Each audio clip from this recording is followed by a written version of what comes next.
di pelajaran kita hari ini kita sudah belajar tentang hasil-hasil budaya pada zaman logam. Assalamualaikum warahmatullahi wabarakatuh. Waalaikumsalam warahmatullahi wabarakatuh. Sudah siap belajar hari ini? Ya. Oke, silahkan.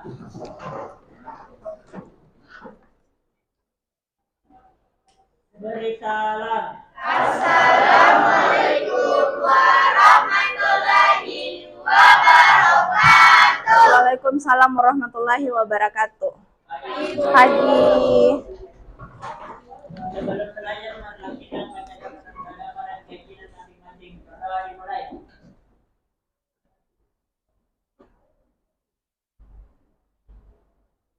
Memulai pelajaran, silahkan dengarkan namanya baik-baik. Ibu absen dulu kehadirannya. M. Valentino,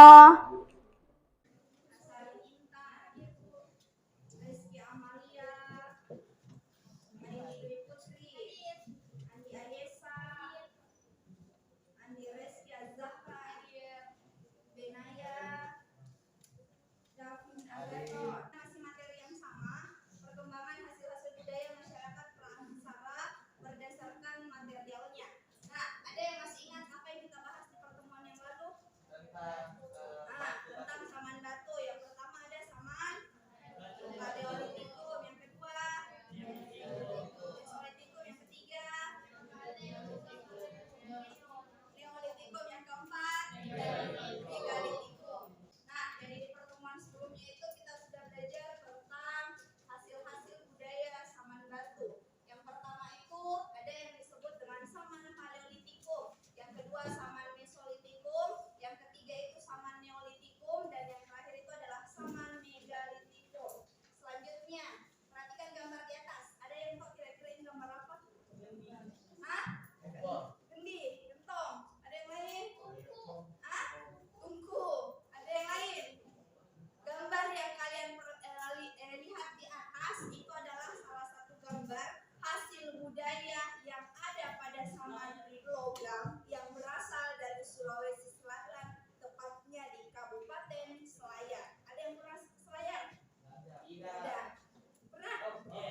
Apa namanya ini? Pernah ke museumnya? Iya, benar-benar museum.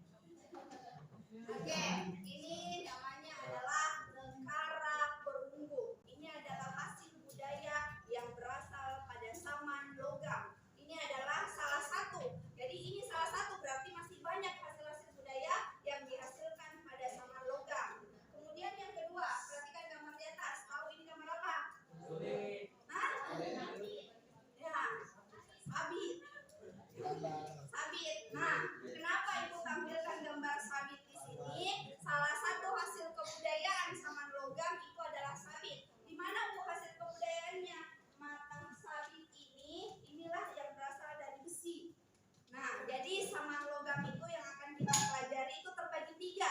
Yang pertama adalah saman tembaga, yang kedua adalah saman perunggu, dan yang terakhir adalah saman besi. Jadi terbagi tiga. Kalau saman batu yang pertama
budaya masyarakat Praksara.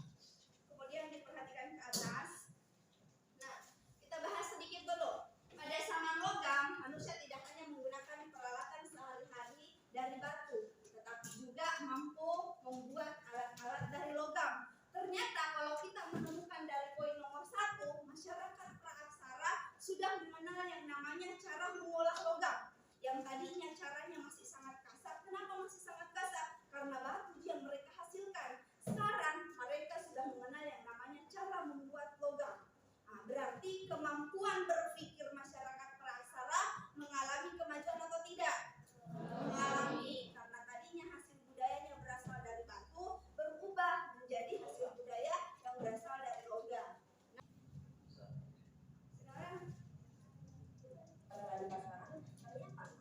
Desa di Yogyakarta yang penduduknya masih setia bekerja sebagai pemakai besi.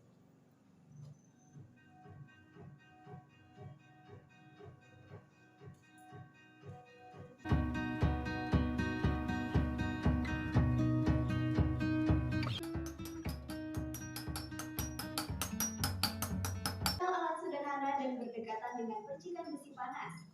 Itulah resiko besar yang dijalani oleh para perajin besi tempat. Jadi tadi itu adalah cuplikan sebuah berita yang ibu ambil dari salah satu stasiun TV. Nah, itu menceritakan tentang salah satu kampung, di mana di kampung tersebut itu mayoritas penduduknya masih bekerja sebagai pandai besi. Nah, kemudian di sini ada dua pertanyaan. Yang pertama adalah, tahukah kalian apa saja hasil-hasil budaya pada zaman logam? Kemudian yang kedua, bagaimana cara peleburan logam untuk menjawab pertanyaan di atas, ibu bagi 6 kelompok. Nah, diperhatikan dulu pembagian kelompoknya.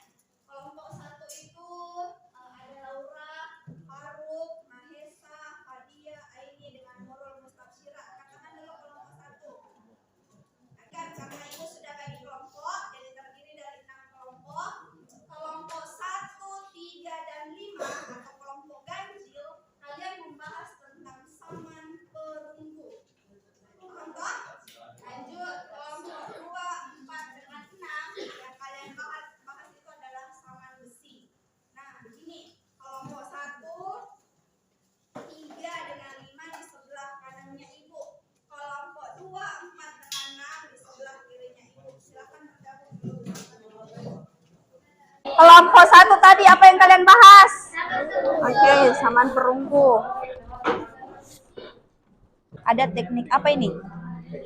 Ya, teknik cetak tuang dengan teknik 2 setangkup. Itu nanti yang kalian jelaskan. Ya. Kelompok sini dapat apa yang kalian dapat hasil budayanya? Nah, ya.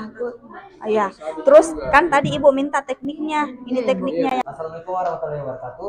Waalaikumsalam warahmatullahi wabarakatuh. Selamat pagi, kami dari kelompok 2. Kemudian mata pedang. Pada zaman besi diciptakan sebagai alat mempertahankan diri, baik dari ancaman binatang buas maupun sebagai senjata ketika terjadi pertikaian dengan komunitas manusia lainnya. Sekian dari presentasi kami mempersilahkan untuk kelompok bertanya. David.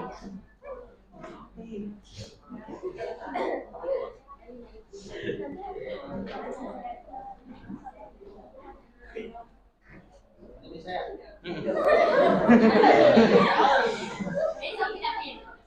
Perkenalkan saya juga Mas. Saya akan memberi pertanyaan. Jelaskan dua cara teknik peleburan logam.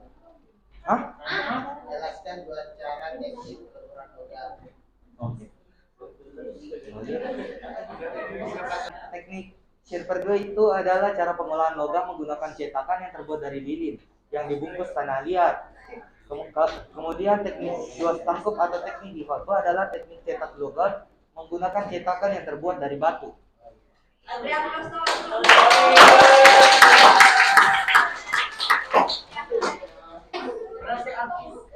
Baik, assalamualaikum warahmatullahi wabarakatuh. Materi kami yakni hasil budaya dan teknik peleburan di zaman besi. Teknik pembuatan hasil kebudayaan ada dua, yaitu yang pertama teknik cetak tuang. Langkah pertama ialah membuat model logam menggunakan lilin dan bahan dasar sesuai keinginan. Yang kedua, lapisi model lilin menggunakan tanah liat. Setelah tanah liat mengeras, kemudian dipanaskan dengan api sehingga dapat mencairkan lilin melalui lubang bawah di bagian modelnya. Apa ada yang ingin bertanya? Baik, silahkan Haris.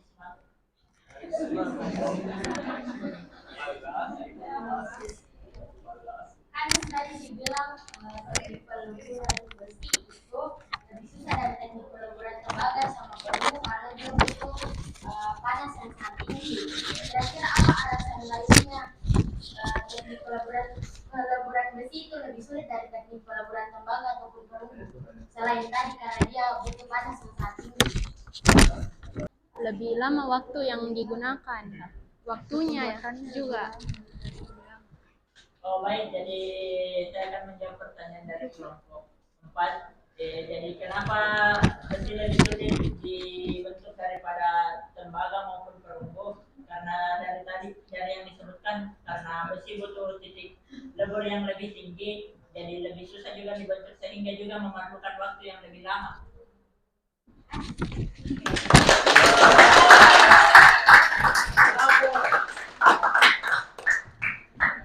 Baik, sekian presentasi dari kami, lebih dan kurangnya mohon maaf. Sudah bahas tentang saman perunggu dengan saman besi. Kenapa saman tembaga tidak dibahas?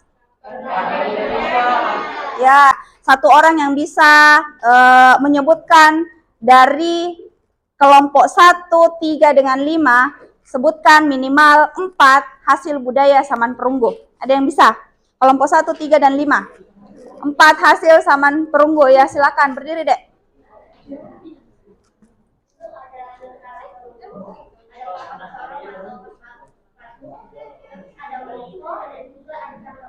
Oke, berarti materi kita di pertemuan sebelumnya dengan pertemuan hari ini sudah lengkap semua. Hasil-hasil budaya saman berdasarkan materialnya itu ada 2. Saman logam dengan saman batu. Saman batu terbagi menjadi 4. Saman logam terbagi menjadi 3. Tapi di Indonesia hanya 2. Kita lanjutkan nanti di pertemuan selanjutnya. Kita akan belajar tentang asal-usul nenek moyang bangsa Indonesia. Jadi pelajari bukunya. Nah, karena kita akan belajar tentang asal-usul nenek moyang bangsa Indonesia, maka kita akan belajar dari mana sebenarnya asal-usul nenek moyang bangsa Indonesia. Silakan disiapkan dulu sahar.